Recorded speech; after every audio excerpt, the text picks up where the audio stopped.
What's up? So this one's gonna be about fake Oprah Winfrey. So fake Oprah Winfrey's got the Central Park Five on, but she dissed the Jackson Five. So she now she's trying to like get some soul claps back because she took it upon herself to go on that weak racist documentary against Michael Jackson. So now she's trying to bring the Central Park Five in to hear their story, which was in racial injustice inflammatory 30 years ago. False fake prosecutor Linda Fernstein, who's been relieved of a lot of jobs and opportunities. And let me call unpeel the players who were anti against the black guys, the young men who were falsely imprisoned and accused. This is some racist venom guy named Donald Trump and then Rudy Giuliani and Ed Koch. They was all in on it.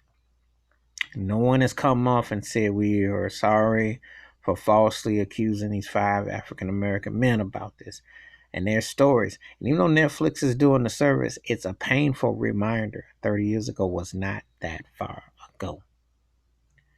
You know, you can remember things if you've seen things and how it impacted all over. Because one thing about being black in America, one thing that happens over here can happen over there. And you know this. It's not like you get a chance to like, it's not vicariously, it's a little too surreal. So Oprah Winfrey thinks I'm going to hype up the Central Park Five and diss the Jackson Five. So she thinks she real slick. She thinks she real cool with this. She thinks she really on to something. Not feeling it. She knows she stepped in mud when she tried to tarnish the name of Michael Jackson and make money and profits.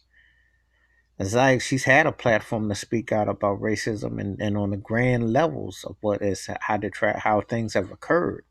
From when she grew up in Tennessee and what she saw with lynchings and separation and segregation, etc. So you think, okay, I'm gonna hype the Central Park Five, but I'm gonna diss the Jackson Five, but I'm gonna try to play cool because I want to be down, and that's all it is. She's trying to look good, but anybody who read between the lines ain't falling for the okie doke. Cause Oprah, your card got pulled, your weave got pulled on this one. She's a jive turkey. And the one thing you can do with the Central Park Five is that you pray and then you stand up against racism, but you stand up against Donald Trump. You stand up against white nationalists and supremacy and all that. Because those guys represent the past, the present, and the future of what they endured. And they did not get a balance. They will not see proper justice.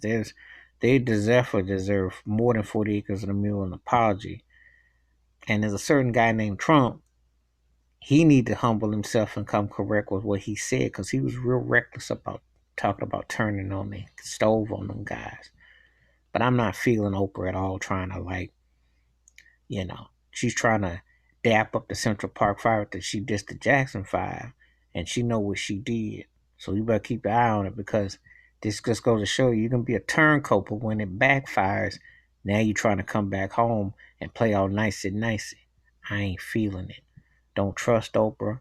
Ain't got no respect. And I ain't got no respect for none of the people who haven't done proper by the Central Park Five because this is more than just about money. This is about opening up the legalities of what you see because this also ties into Black Lives Matter and police brutality and things that we deal with in 2019. They dealt with this in 1989. 30 years, the lesson still hasn't been learned. So this is my take about Oprah Winfrey trying to dap up the Central Park Five after she dissed the Jackson Five. You feel free to leave your comments, hit your subscribe button, and when the bell rings a new video, and you tell me what you think and what you feel. And I'm out. Peace.